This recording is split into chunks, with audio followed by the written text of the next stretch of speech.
Alright, welcome to the cold start video for the 2011 335 diesel triple turbo monster wagon.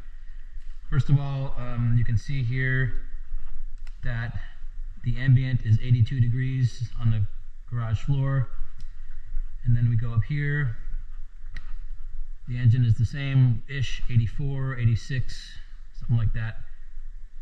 Anyway, that's the it's been off since yesterday or maybe the day before, I can't remember exactly, but it's ambient.